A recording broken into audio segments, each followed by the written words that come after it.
Hi, I want to talk about some of the current events, and probably this video won't have too many viewers because it's pretty complicated. It's kind of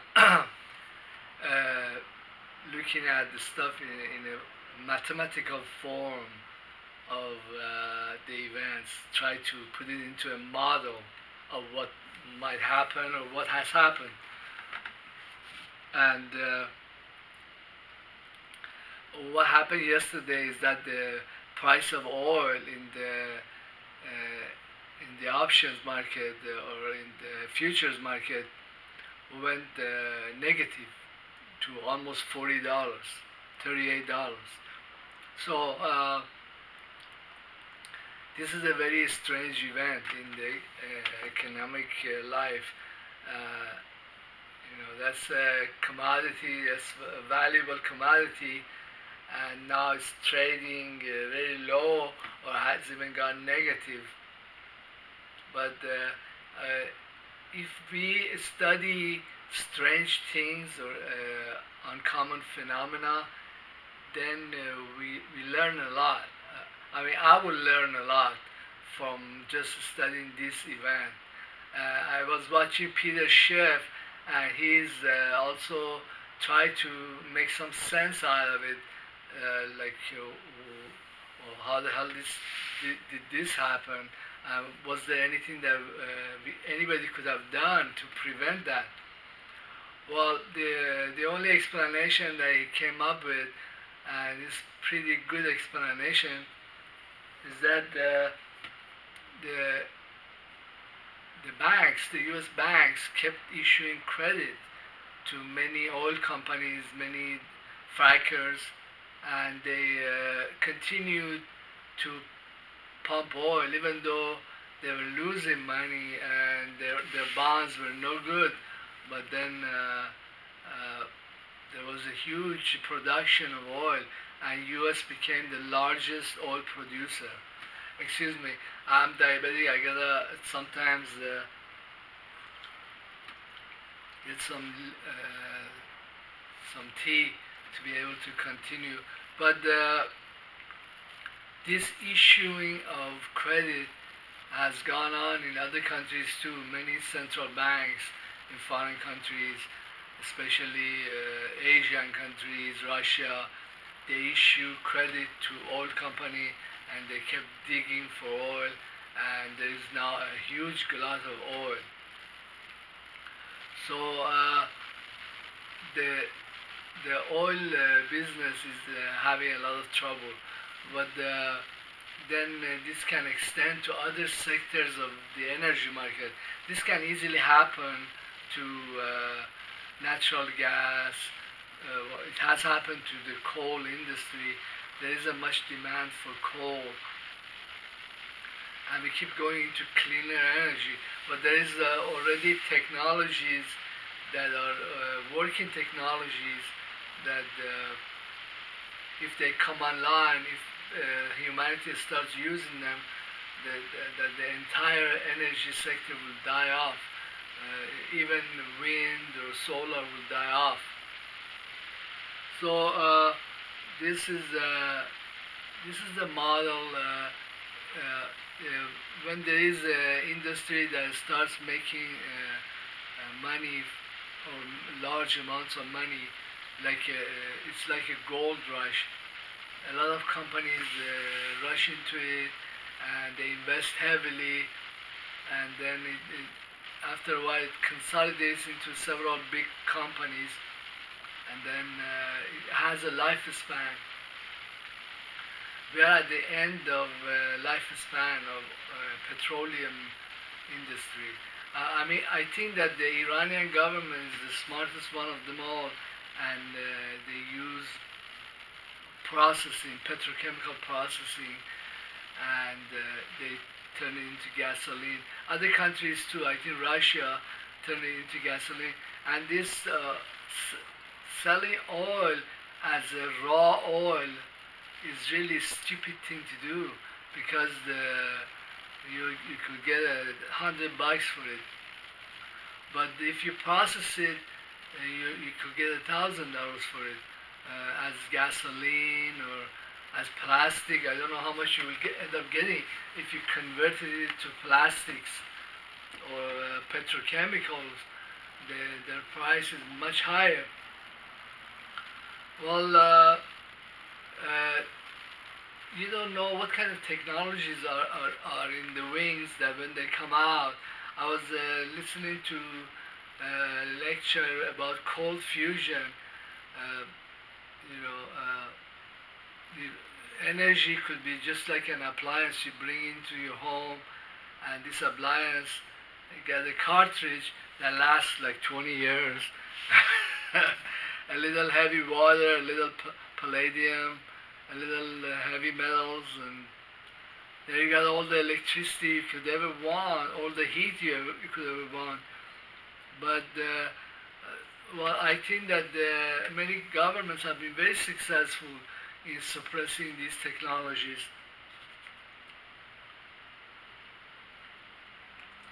And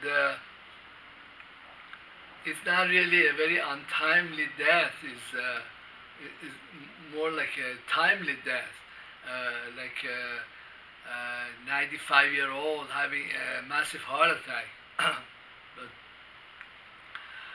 but but what happened in all these years that many countries were making huge windfalls from the petroleum industry is that there was, there was a lot of build up. Society built itself up. There's all these skyscrapers all over the world. For example, there is a lot of buildings and property in Middle East, in countries that never had much of industry before. They weren't even considered a country. But then a lot of population moved in there too, and there were a lot of kids. There was a lot of new generation. It's like that parable in the Bible that there was this village or city or little town, and they only have one water well. That the whole city was going to the water well and was benefiting from it. And when the water well went dry, then God knows what happened to the city. Probably they had to move, or the people, some died, some I don't know. So all this creation of all this credit that's so available, it has fostered the generation of all these new industries, and some of them are sickly or zombie companies or industries that they really should not exist. There should not have been many of them. And in fact, when there was a huge collapse in the stock market, the 31% collapse, it was a really very healthy thing. The market was trying to rid itself of dead wood, was trying to rid itself of all these stupid companies that shouldn't exist. But then what happened with the Federal Reserve came in and issued yet another $2.5 trillion. I mean, people, they don't look at that the amount of money that's coming in. That's that's a tremendous amount of money. That's a lot of cash. In some of my videos, I talked about other industries and tried to give people like some kind of yardstick to see how like how preposterous these amounts of credit is that has come into the market, how gargantuan it is that has no relationship to what an industry would need. Well, I used an example of there's this company. There's actually a couple of them. One of them is called like Second Sight, and there's another one in Australia. I forgot the name, MVP or something like that. And they actually they're a prosthetic company. They, they were trying to get help or get help from investors or gather money to make an artificial eye, and they did make some models. And the second site is actually coming up with a model where there's a chip, and they put the chip in the brain, and then there is a camera that communicates like a Wi-Fi with the chip, and what the camera sees, this this chip kind of burns it into the or interfaces with the neurons in the visual center. It gives an image to the brain. That's actually a very sophisticated, technologically, advanced device. It works in many areas. It uses very sophisticated camera. Then the camera has to use special electronics to convert it into signals that the neurons can understand. And then there is the interface. There is a chip. The you know this is as advanced, as sophisticated, as technologically, really out there technology that you can imagine that somebody was trying to develop like 10, 15 years ago. And they were talking about the investors actually that had gone into university and that collected about $3 million. That was the seed money, and they had all these researchers and professors. They putting circuits together. They made a model, but it was the earlier model. Uh, you know, uh, what uh, what I'm trying to point out to you, that the money that this very sophisticated technology needed was like $3 million, and maybe they later on I don't know how much they collected or how much money Second Sight Foundation put into it. Probably if you really went hyperbolic, and it would have been like 10 million or 50 million or let's say a billion. Well, that's really nothing in comparison to what the Federal Reserve has shelled out to try to save these dying industries, oil industry, and other industries that are dying out. So what we have done, we have put out all these credit. Who knows how this credit or how this money is going to be used up? I don't know. It might go into initially to save the oil industry, and then somebody says, "Hey, fuck that! We don't want this oil industry because other industries are coming in. Let's use that to create nanobots that we could inject into people and control them." Something like that. You don't know where money ends up. As when it comes out of the Federal Reserve and goes all kinds of places, it might go into robotizing Israel and killing off, half the population of the planet. You don't know, and it's like underlying, bed of shit that a lot of mushrooms can grow out of, or a lot of new, more sophisticated zombie companies might come around, more financializations, more gambling, more speculations, more, very strange financial environment, more zombie banks. That's a lot of money, and somebody's going to come in to this punch bowl and drink some more. And I don't know what the hell is going to happen. But then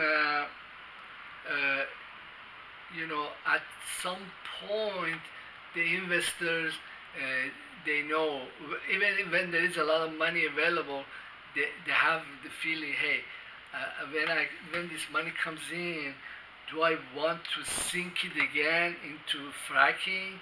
Do I want to sink it into a coal business? And they already saw what happened. Uh, you know, uh, well, I'm trying to say that there is common sense. People or investors, even though a stupid bank is supplying them with all this cash, okay, they will look for their best interest. Either they will deposit it in some other foreign bank, or if by chance they want to reinvest it, they already have done all this stuff and they see what's the result, then they will be going after more exotic, fraudulent financial derivatives, exotic technologies.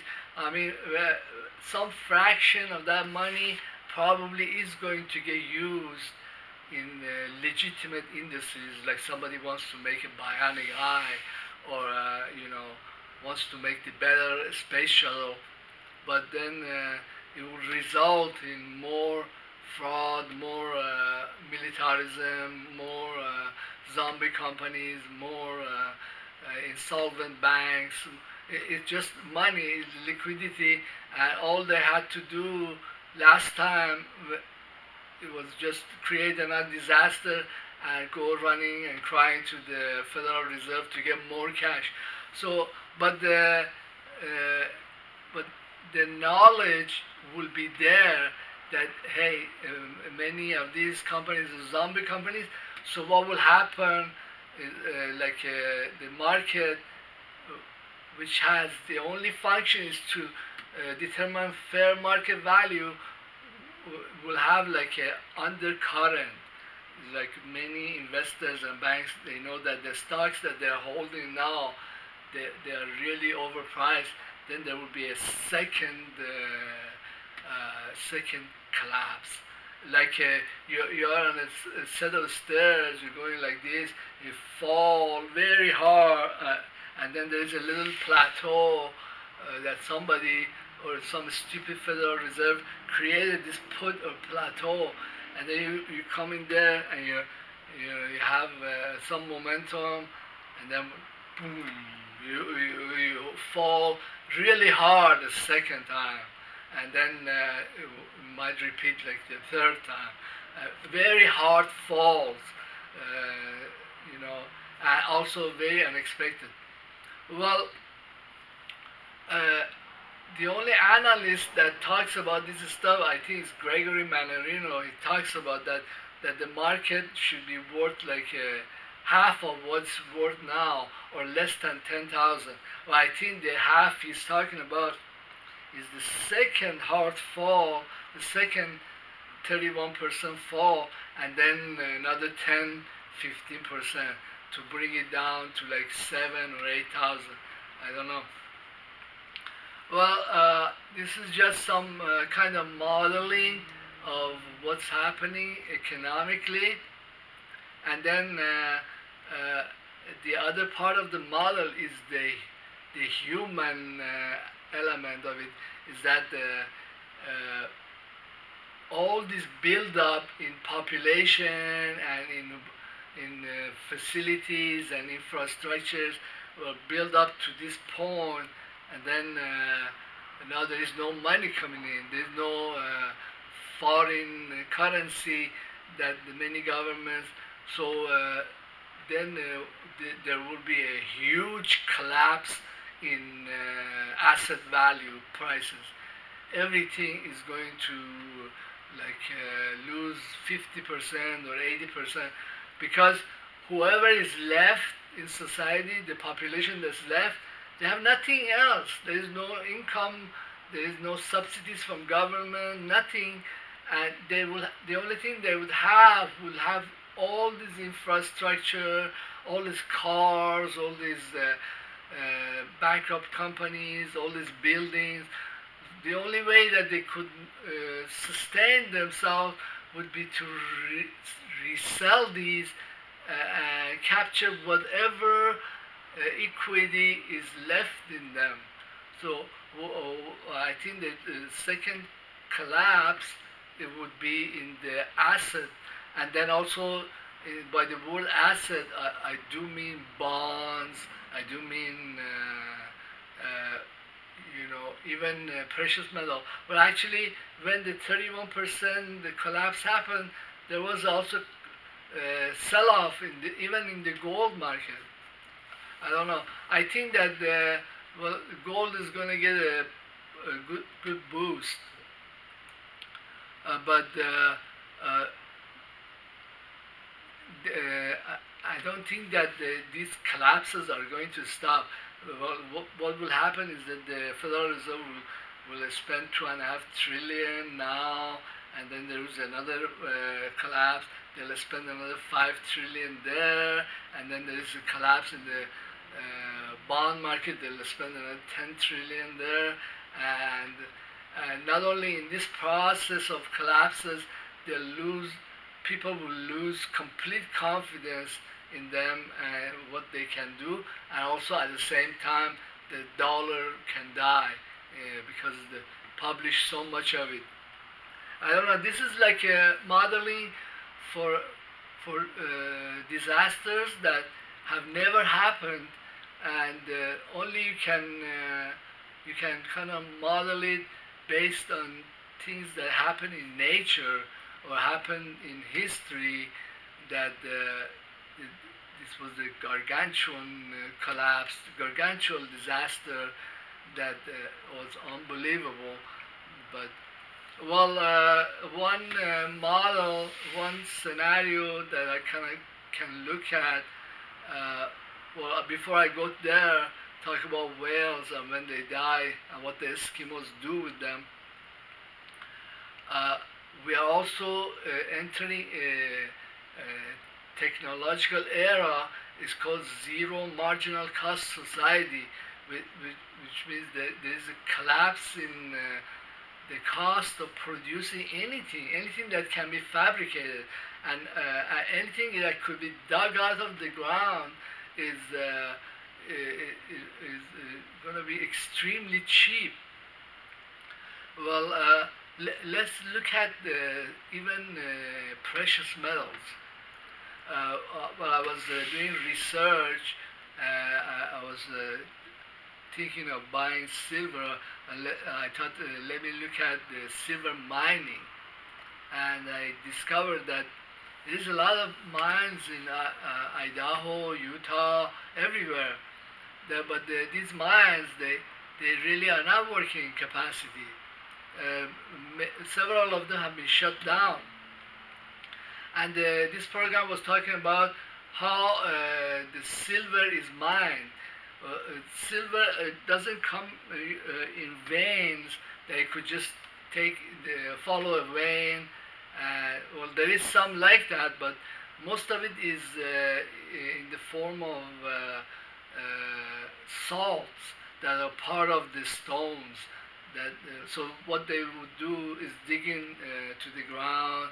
There were tunnels. You go dig out these stones, which are really the ore, and then they would crush the ore, make it into powder, and then mix it with acid, and then the acid fluid, they would dry it up, and then they melt it up, and then they get the final product, which is like a lump of silver along with some other metals like palladium or gold. Okay, but if you look at this process, there is nothing in this process that is impossible for a machine to do. Or what I can imagine that there will be. They were actually talking about robots that would do the digging, extracting the stone, which is the hardest part, or the ores out of the ground. But the rest of it is all mechanized. Crushing the stones, the ores, pulverizing them into powder, adding acid to it. There's nothing there that a machine could not do. But actually, the humans were doing it, and they were producing too much silver, so the demand had dropped, and the companies in the United States that have some kind of monopoly on it, they had cut back to save the price of silver. But I could imagine that with the when we are entering into such a technologically advanced stage in our civilization, that a lot of these processes could be done with machines, that that there would be so much production of silver that really silver would lose its value as a precious metal. This is very hard to believe, but there has actually been collapses in the silver price.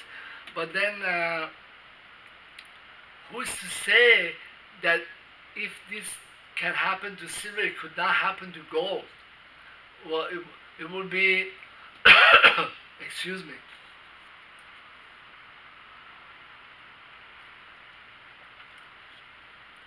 it will be harder. You will need more sophisticated machinery. But if the cost of making these machines or implementing these technologies has collapsed too, then you can imagine such a thing can happen with gold or even palladium or other metals. But actually, there is only one company or two companies that have monopoly on production of diamonds, and they limit the production. It's something that they decided to limit, not because technologically it's impossible to do these things. And with the example with the cold fusion and the devices that Mr. Rossi made, there is no technological barriers to making a lot of energy. It's only the barrier is only in the head of the bankers, that they think that this is impossible. It's not. And well, I was going to make a video called "Silver, Oil, and the Race to the Bottom," which is similar to writings of economics, that he was studying T-shirts and the cost of production kept falling. This can happen to many different things, many products, many can happen to bonds, because it doesn't cost much money to produce bonds or US dollar. So there is a deflation can go all the way to zero. It doesn't have to, doesn't have to wait for technological barriers anymore. Excuse me.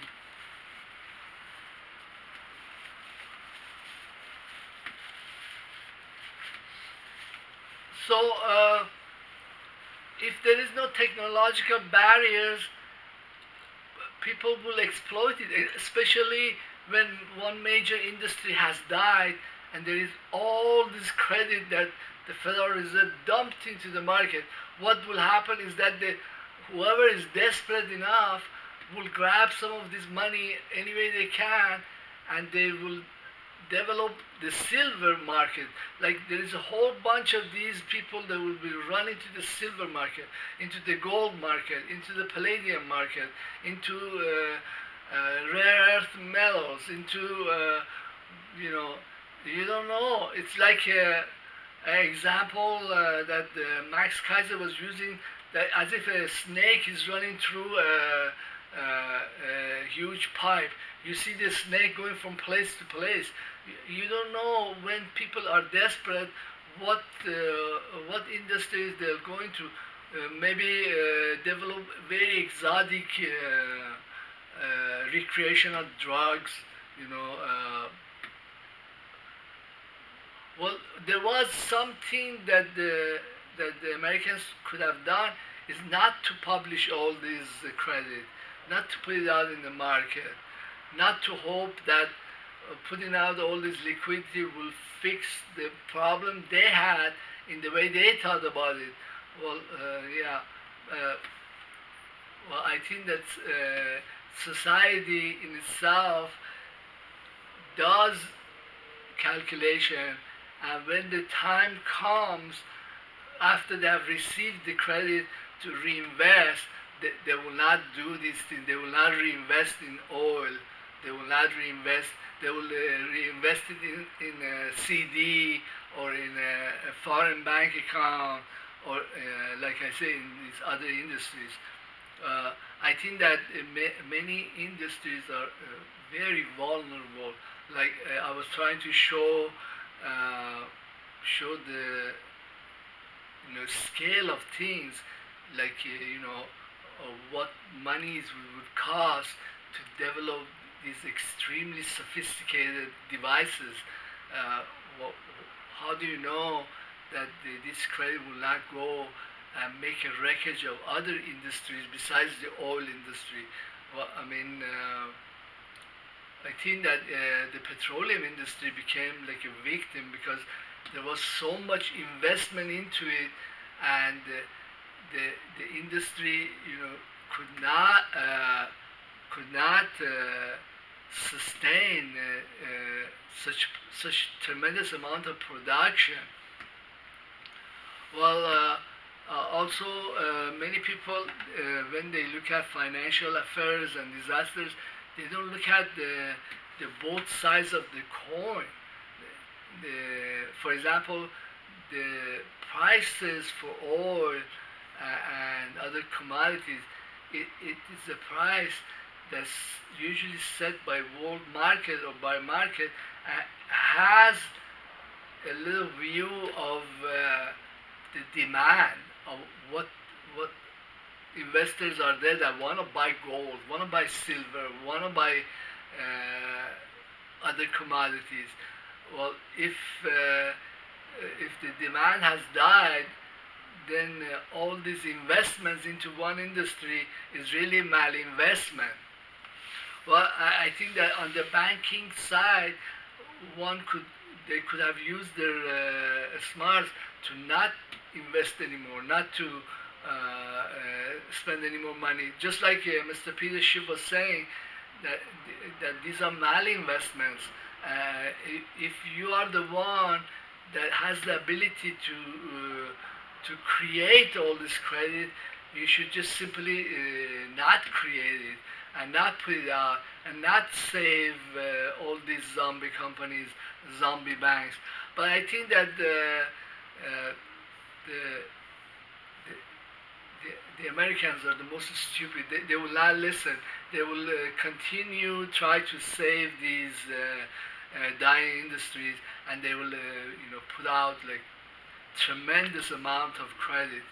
Like I don't know, by the time Federal Reserve is done, or before the dollar is dead, I'm guessing 50 trillion, 100 trillion. They would just wreck many places, many industries. They will wreck the dollar. It's just it's very sad. Uh, what what what else? Oh, one last thing. Well, I think that at some point the humanity will kind of come to its senses and say, okay, this stuff is going to go on, but we're going to take the credit and apply it to our own lives. We're going to live our own life and try to see how we can benefit from it without without the losses. Well, I don't know. That might be very hard. Well, when a whale dies and washes on the shore, the Eskimos, that's the time to celebrate because they all go after the whale and cut it up and use every part of it, and it will be like an entire winter would be food and fuel and you know I think that the United States will become like a resource for many poor nations, many groups. They come in and they'll take these abundant credit and they'll do something better with it. But actually, Mr. Schiff talks about that he buys foreign stocks, he buys gold. There's many places that you could invest this money outside of zombie companies. Well, I try to do a good job of modeling things because the mathematics and modeling things is or events is kind of my interest. And if you could understand what I just told you, you're pretty smart. You should look into studying these topics further. Please leave comment and also subscribe and all that. Thank you very much for giving me your time.